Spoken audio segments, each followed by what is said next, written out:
आज Doubtnut app download करें। Doubtnut पर अपने सभी गणित, रसायन विज्ञान, भौतिक विज्ञान और जीव विज्ञान के डाउट्स का करो सफाया। बस प्रश्न की फोटो खींचो, एक ही प्रश्न को क्रॉप करो और तुरंत वीडियो सोल्यूशन पाओ। अभी डाउनलोड करें। प्रश्न है, अधिशोषण से क्या समझते हैं? अधिशोषण एवं अवशोषण में अंतर स्पष्ट कीजिए। तो दोस्तों हमें यहाँ बताना है कि शोषण से हम क्या समझते हैं, अर्थात अधिशोषण और अवशोषण में क्या अंतर होता है। तो दोस्तों अधिशोषण क्या होता है, यानी कि वैसी प्रक्रिया जिसके फलस्वरूप क्या हो, एक पदार्थ दूसरे पदार्थ के केवल पृष्ठ पर सांद्रित रहता हो। ठीक है, वो क्या कहलाता है? अधिशोषण कहलाता है। और अवशोषण क्या होता है कि एक ऐसी प्रक्रिया जिसमें क्या होता होगी, पदार्थ ठोस के संपूर्ण स्थूल के समान रूप से वितरित हो जाता हो। ठीक है, समान रूप से क्या हो, वितरित हो जाता हो, तो उसे क्या कहते हैं? वो अवशोषण होता है। ठीक है, और हम देखेंगे दोस्तों, सबसे पहले हम अधिशोषण को परिभाषित कर लेते हैं। तो अधिशोषण का परिभाषा हमने बताया दोस्तों। अब तो ये क्या हो गई दोस्तों, ये अधिशोषण की परिभाषा, यानी अधिशोषण एक ऐसी प्रक्रिया जिसके फलस्वरूप एक पदार्थ दूसरे पदार्थ के केवल पृष्ठ पर सांद्रित होता हो, उसे क्या कहते हैं दोस्तों? अधिशोषण। जैसे हम इसकी उदाहरण ले सकते हैं। उदाहरण में क्या हो जाएगा, अधिशोषण का उदाहरण क्या होता है दोस्तों, कि सिलिका जेल जो होता है उस पे क्या होता है, जल वाष्प का अधिशोषण होता है। तो ये क्या हो गया, एक प्रकार का अधिशोषण का उदाहरण। सिलिका जेल पर जल वाष्प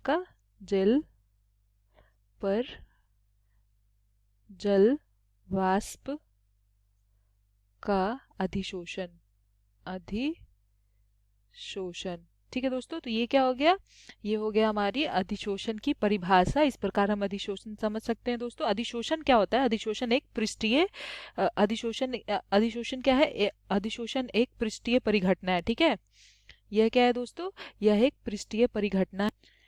अधिशोषण एक पृष्ठीय परिघटना है। तो अधिशोषण के बारे में बात करेंगे दोस्तों। यदि किसी अभिक्रिया में अधिशोषण होता है तो क्या होता है, ये प्रारंभ में तीव्र होता है। ठीक है, प्रारंभ में क्या होता है दोस्तों, प्रारंभ में प्रारंभ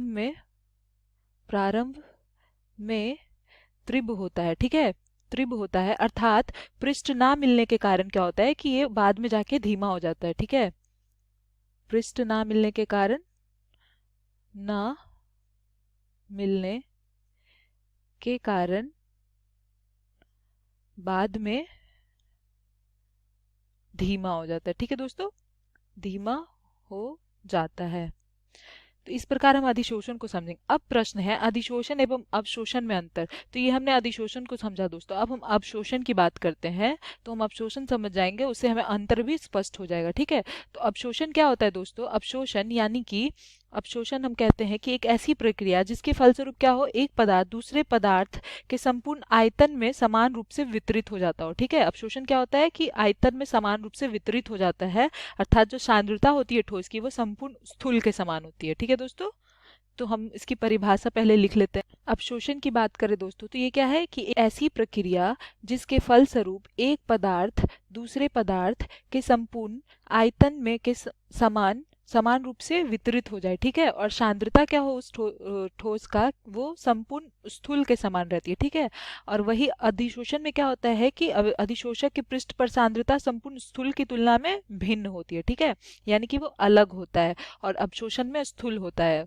तो दोस्तों अब अवशोषण की बात करते हैं हम। तो अवशोषण क्या है? अवशोषण यानी कि एक ऐसा प्रक्रम, हमने अवशोषण की परिभाषा देख ली। ये क्या होता है, ये संपूर्ण स्थूल होने के कारण होने परिघटना है, अर्थात अवशोषण समान गति से होता है। क्या होता है दोस्तों, ये समान गति से होता है, समान गति से होता है। ठीक है, और यदि हम अवशोषण की बात करें तो इसके उदाहरण में हम क्या समझेंगे दोस्तों, कि जैसे कि शुष्क कैल्शियम क्लोराइड द्वारा जल वाष्प का अवशोषण होता है, तो ये क्या हो जाएगा, अवशोषण का उदाहरण। ठीक है, उदाहरण क्या हो जाएगा, शुष्क calcium chloride, calcium chloride calcium chloride यानी कि CaCl2 द्वारा जल में क्या होता है दोस्तों, जल का अवशोषण होता है। ठीक है, जल का अवशोषण। तो ये हो जाएगा हमारा जल वाष्प का वाष्प का अवशोषण, शोषण। ये क्या हो गया दोस्तों? ये हमने बात की अवशोषण और अधिशोषण। इस प्रकार हम दोनों में अंतर भी समझ गए और दोनों की परिभाषा भी समझ गए कि अधिशोषण क्या होता है और अवशोषण क्या होता है, और दोनों में अंतर क्या होता है दोस्तों कि अधिशोषण जो होता है वो एक पदार्थ के एक पदार्थ दूसरे पदार्थ के केवल पृष्ठ पर सांद्रित होता है और ये एक पृष्ठीय परिघटना होता है। लेकिन जो अवशोषण होता है उसमें क्या होता है, एक पदार्थ दूसरे पदार्थ की संपूर्ण आयतन समान रूप से वितरित हो जाता है, ठीक है। और क्या होता है कि उसके ठोस संपूर्ण स्थूल होते हैं, लेकिन अधिशोषण में ठोस उसकी सांद्रता भिन्न होती है, ठीक है। और अवशोषण में संपूर्ण स्थूल होती है सांद्रता। तो ये हमारी दोनों की अंतर हो गई दोस्तों, और इस प्रकार हम इस प्रश्न का उत्तर समझ गए। धन्यवाद दोस्तों। कक्षा 6वीं से 12वीं से लेकर नीट, IIT, JEE वो एडवांस के लेवल तक 1 करोड़ से ज्यादा छात्रों का भरोसा। आज ही डाउनलोड करें डाउटनेट ऐप या व्हाट्सएप करें अपने सारे डाउट्स 8400 400 400 पर।